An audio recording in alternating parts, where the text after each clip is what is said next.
Hello, I'm Gary Nuttall, and welcome to this edition of the CryptoAM catch-up over virtual coffee.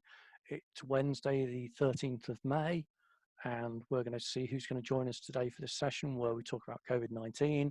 We talk about the impact on people, on companies, on governments, what they're doing to respond, what the numbers are looking at around the world, and how technology such as blockchain, cryptocurrency may come into play to assist, support this in some way. So let's sit back. We don't know who joins us.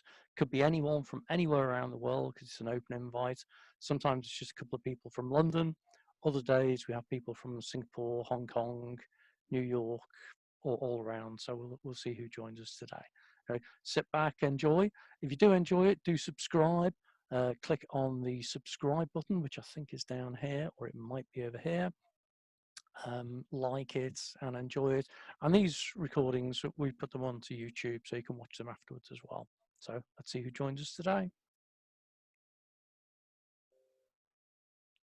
Hey, George. How are you? Long time. Hey, I'm okay. You keeping well? Yeah, just a quick hello. I thought I'd come and say hello. That's great. How's things going out where you are at the moment? I'm still in Bahrain, still no flights, but things are moving.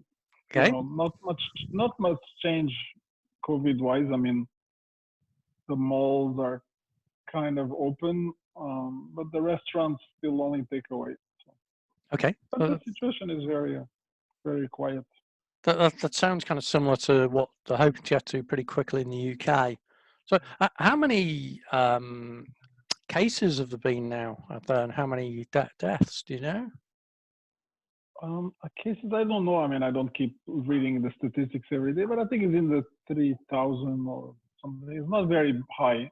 Okay. And that's maybe like 8 or something. It's very, very low. Okay, that's good then. That means clearly they managed to contain it and control it. Yeah, it's been quite. I mean, there's maybe 2 people in critical condition or something. So. Mm-hmm. Yeah.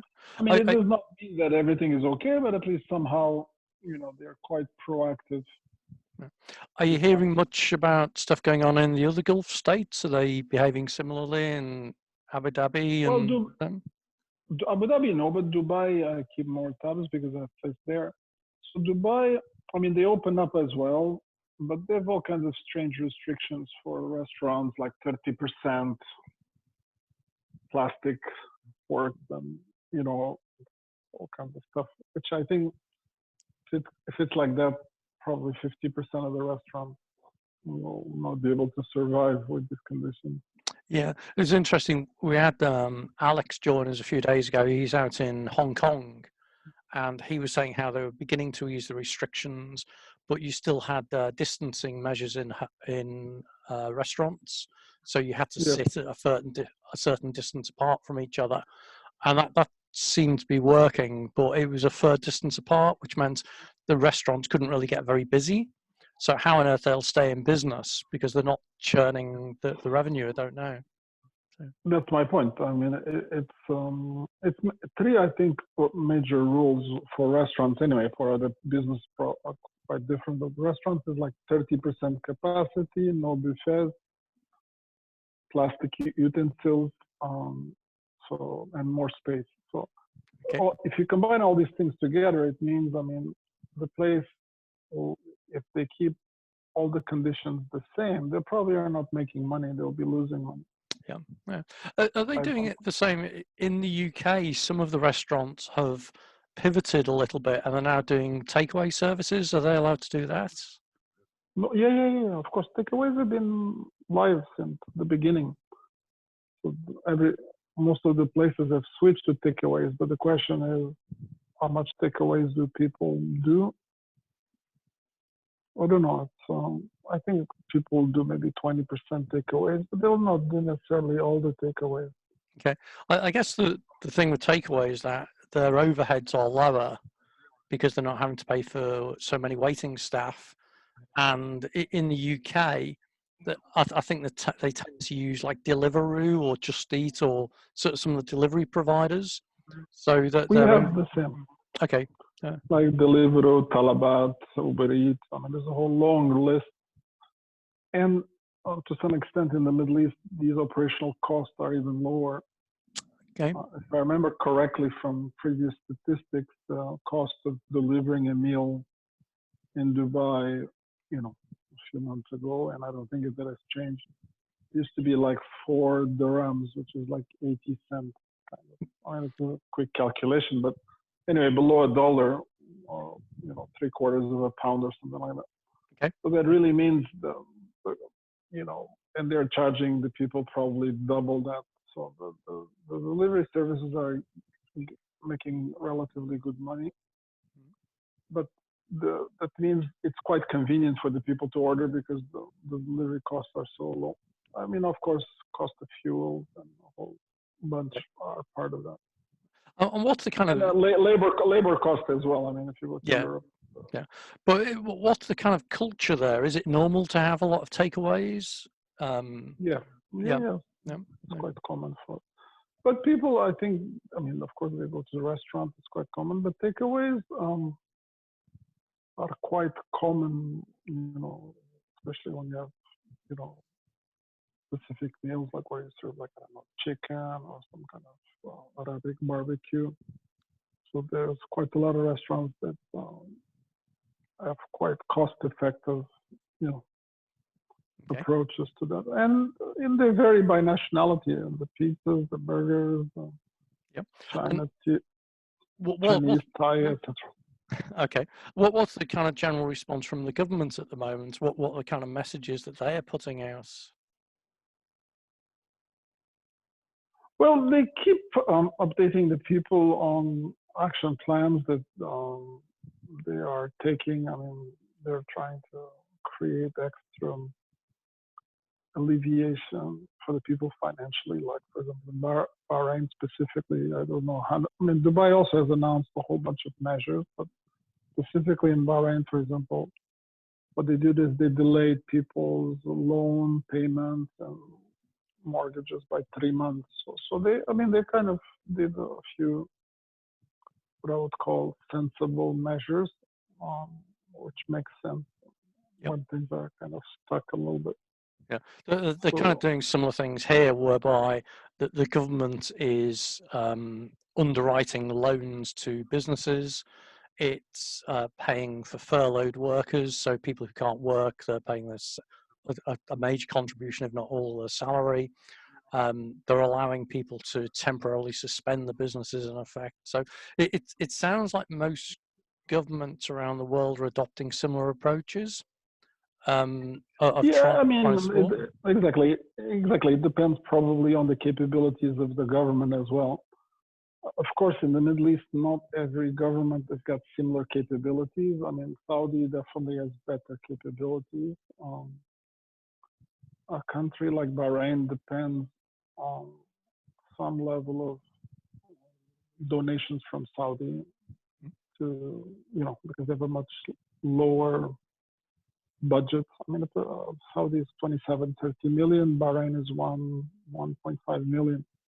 It's quite, but Bahrain is diversified into tourism and real estate and financial services for quite a number of years. But so now the real estate is stuck, the tourism is stuck, and you can say the financial industry is not stuck, but at least it's not moving at the pace that it was before. Okay. So one interesting aspect that happened, actually, that's probably a good point to make, and I think there has been a little bit of kind of backlash to it. It's kind of early to say. Saudi is increasing the tax. They introduced this VAT some time ago, and this VAT was like, I think, I don't know the exact amount, but it's not like something I calculate every day, but let's say it was 3 to 5% or something. But it's jumping from 3 to 5% to like 15% as a result. Okay, but is that similar to, I think it was Dubai or maybe all Gulf states, or maybe this is the same thing, were they introduced? Was it GST? So the Well, it's general like a sale. VAT. Yeah, it's like a yeah. Yeah. That's the tax I'm talking about. So Yeah. that tax is fixed at a fairly low amount, 3, 4, 5%. Okay. But Saudi is increasing that from that number to 15%. So this is going to create kind of I don't know. It's going to create tension. I mean, because it's going to affect services and things. Yeah, because So if I remember correctly, when GST was introduced in the Middle East, it was done very suddenly. There was no kind of like prior warning, and it was suddenly arrived. No? no. They've been talking about it for a long time. Okay. They've been talking about income tax for a long time, more than 20 years, but it never really went anywhere. Okay. But the GST, no, they talked about it for at least 2 or 3 years, but they still managed to mess up the implementation a little bit because when you introduce a new tax, it's not as much the introduction of the tax is the problem. It's how you train the business to use the tax and to report on it. So I think the businesses maybe like restaurants or hotels, it wouldn't be so difficult because they already have some city tax or something. okay, so not so bad. It's just another line item. But other businesses that typically have never been affected by any tax, all of a sudden you're adding a new process. That's not so good. Hey, so we've been joined by Saeed. Saeed, hey there. Hi. Hey, hello to you. Hi. Can you hear us okay? Yes, I can. Yeah. Whereabouts are you based, Saeed? Hi, I'm working with the Bangladesh Foreign Office, but I'm also working with the University of Oxford with the Side Business School. Okay. So I'm with both these institutions. Oh, okay. And where are you physically at the moment? You're in Oxford or Bangladesh? At this moment, I'm in my office in Bangladesh because, Okay. we have all communication breakdown between Bangladesh and UK.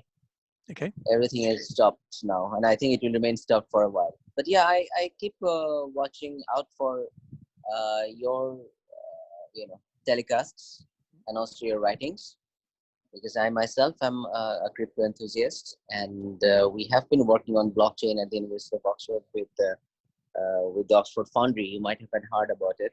Yeah, I know so them. For last couple of years, one of our professors, Tepo Falin, is also there, Mark Ventresca. So it's a pleasure meeting with you. Oh, but pleasure. And I was going to say we've got George on as well. It's quite an international call today. So George is calling in from Bahrain. Hi. I say pleasure to meet you. So. Yeah. So we tend to have a real mixture of people on these calls. Some days it's just a group of people from London who are just into crypto. Other days it's people from like Singapore, Bahrain, New York, all around the world, who may have a crypto connection or a blockchain connection, or might just be general business people. So it's great to have you join us today. It's something, what we think, or rather we have been working on a paper already, that the blockchain would be basically the technology of the future, the intermediate future, basically, because we believe that, or some of us believe that the artificial intelligence era is finally thawing and it's heading towards spring. The AI winter is over. So Okay. Since we're heading towards an AI spring, the intermediate technology, intermediate future will probably be underwritten by the blockchains. And crypto is one of the other avenues associated with it. So are you seeing any projects that are looking at using that technology in regard to the virus, as to whether it's things like tracking and tracing, passporting, supply chain provenance, anything like that at the moment? As far as I understand, although I would not be able to make an official comment about it, I believe that some of our friends in the Eastern Asian theater are actually using the blockchain, particularly for tracking the progression of the virus or the infection. I have been asking my own government to implement a blockchain structure so that we can trace, track, and also correlate this with the relief and rehabilitation activities, and also to direct the direct infusion of finance, particularly for the bottom of pyramid, beneficiary groups. Okay. but it has not yet taken shape. I believe that it will take another hard push for the governments, many of the governments, to understand how things work.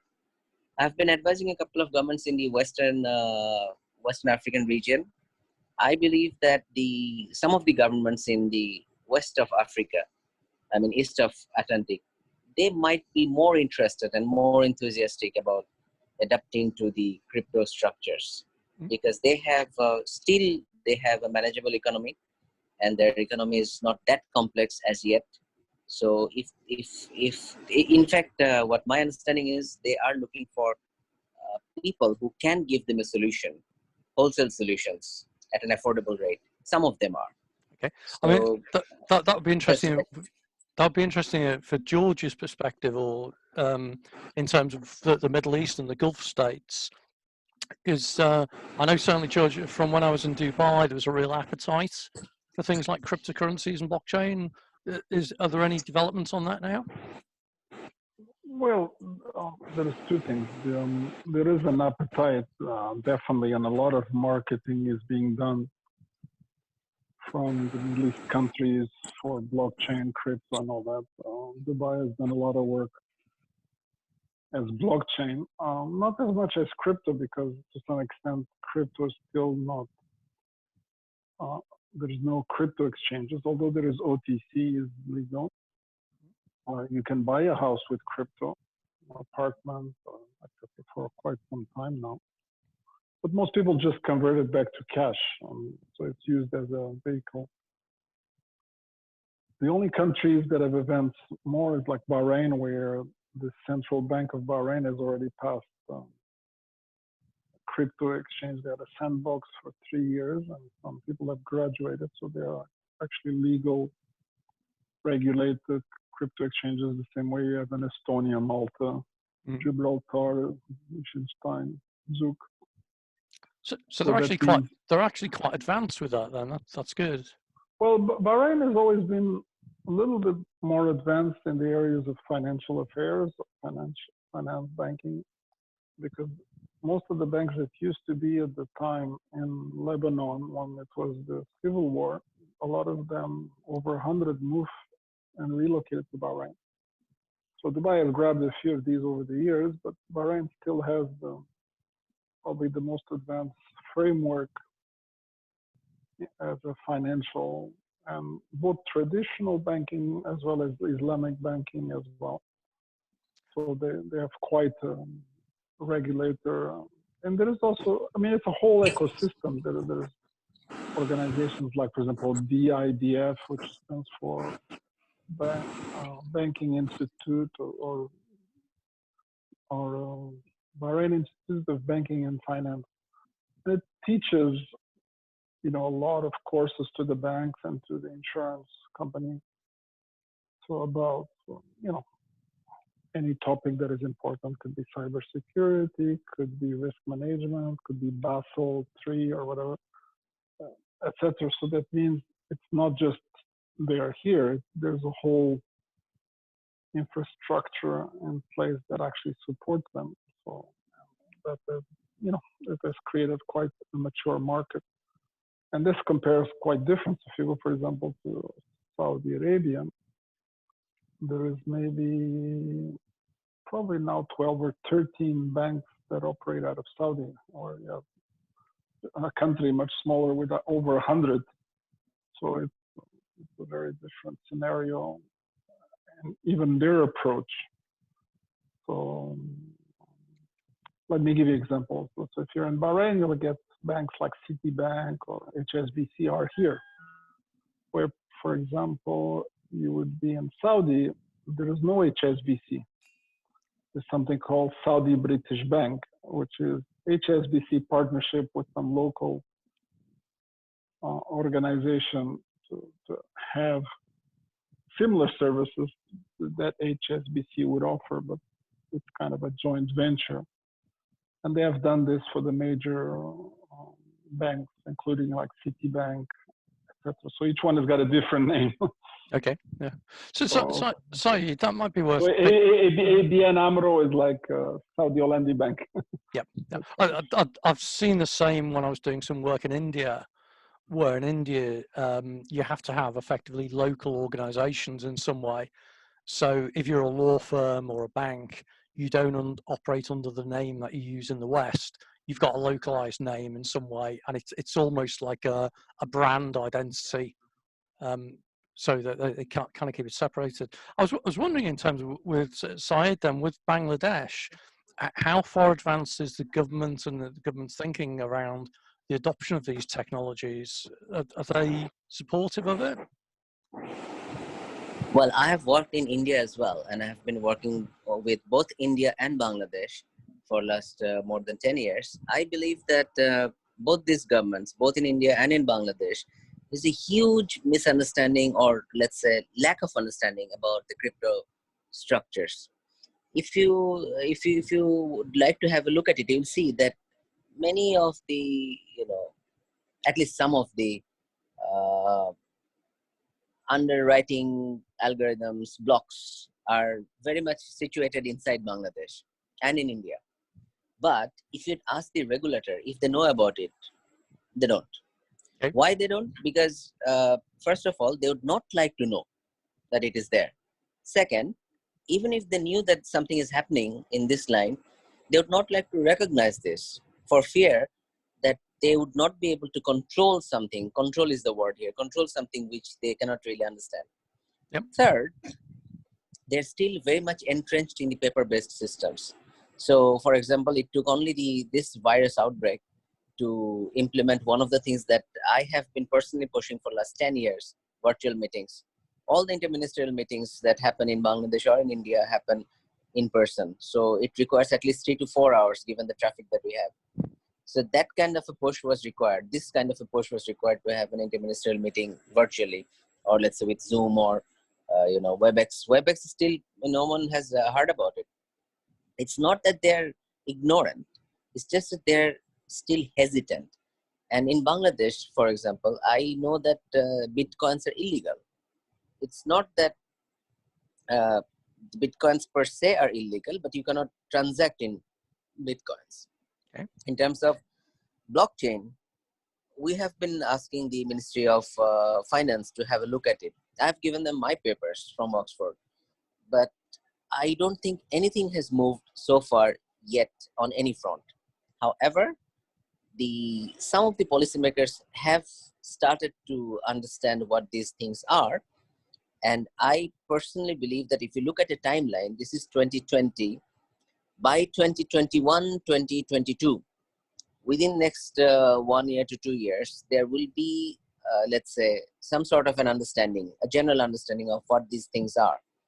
So what I'm looking at is, if you look at it from an execution point of view, 2023 to 2025, between which time these structures will actually be officially recognized or allowed to operate. And I see that one way or the other, if you'd like to collateralize the economy, if you'd like to collateralize the trade structure, if you'd like to see that international trade happens without hitch, you'll have to move into this area. You'll have to move into this domain. There's no alternative to it, one way or the other. If it's blockchain, it's blockchain. If it's something else, it is something else. Because we also think that this is an emergent technology. So there will be a lot of S-curves. And there could be another algorithm coming up as well. We don't know. Blockchain is just generic for us. And that's the interesting thing, that I was doing some work with the West Bengal government. In fact, I presented at a conference in Kolkata a year or so ago, where we were looking at blockchain and cryptocurrency. And at that stage, they were getting very enthusiastic about the idea of using blockchain to do tracking and tracing of payments and that kind of thing, because they felt it was a potential way of cutting back on the grey market.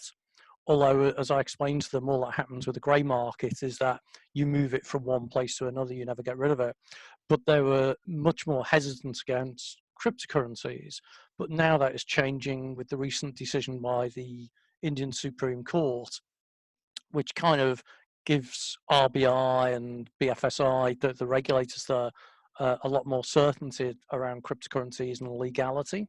So I think that's going to spill out, and I'm beginning to see that in other areas in the region. So like you say, like Bangladesh, Sri Lanka, Pakistan, and the rest of India will maybe start buying into the idea that this is an option for the future in the next couple of years?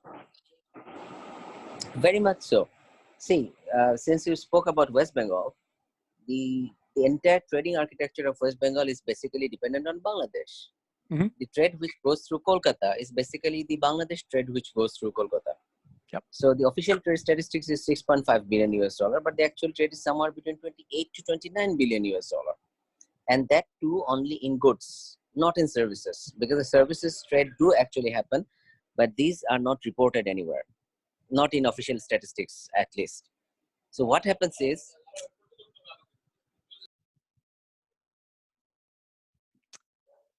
well, I think Said's just been distracted by another call. Yeah. George. no, I think I'm back. What has happened is, so these things are there. So the reporting is at least at best 1/5 of what actually takes place. So once you deploy the blockchain as a generic architecture, there's much more control, if not control, at least oversight and accountability of the trade which takes place. So the gray market that you're speaking of, we call it the black market. Mm-hmm. Now, this black market is completely dark and it is not reported anywhere. Now, reporting, personally, I would not like to see that there is some sort of overarching control mechanism where you give full control to the government or any other organization.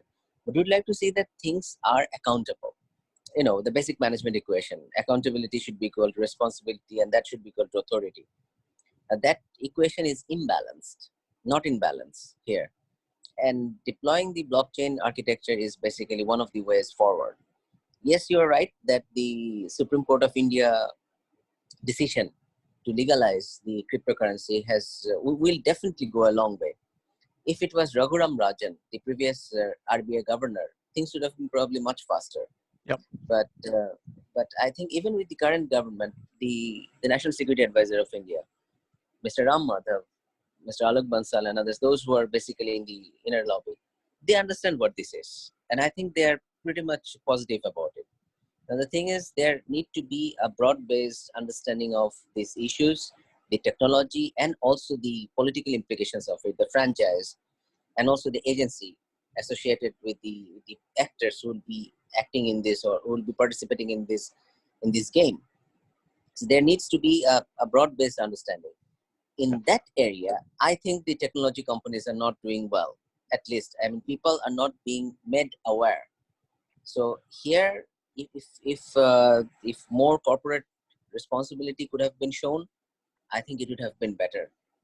So do you think that is going to change as a result of COVID and the virus, that there's a real drive now around making quite significant changes, as you say, beginning to use virtual working tools like WebEx and Zoom and Teams and that?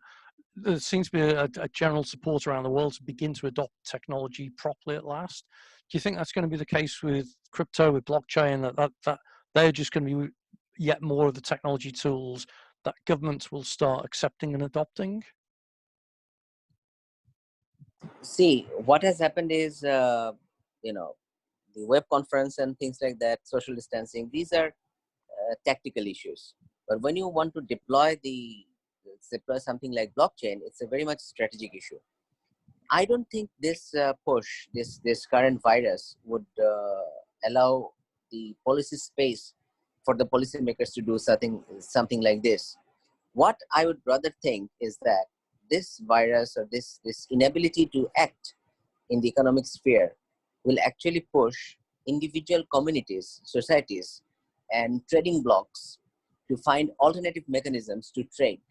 And once they start doing that, they are already doing that, but earlier it was physically doing that.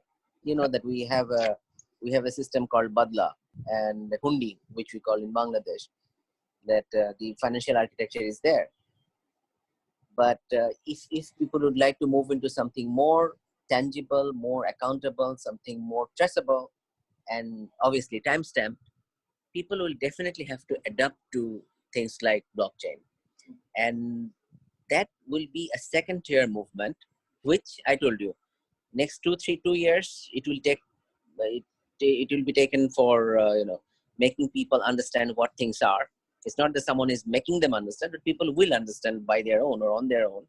And between 25 years, 2023 to 25, this will actually move into the policy domain. So right at this moment, this shove of the virus, this will not move the policymakers, but this will move the individual actors in the economy to adapt even partly, to these crypto technologies. Well, that's really encouraging to hear, and the timescales you describe sound quite reasonable and feasible to me.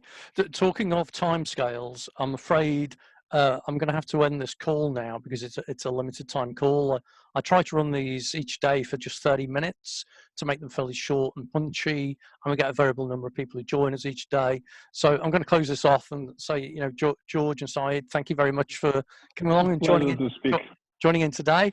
And I always close off by saying, now go and wash your hands. Bye, guys. Sure. Okay. Cheers. And I'll share some of my papers with you as well. Both of you. That'd be great. Thank you. Have a good one. Let's work it out together. Cool. Okay. Bye-bye. Good day, guys. Bye.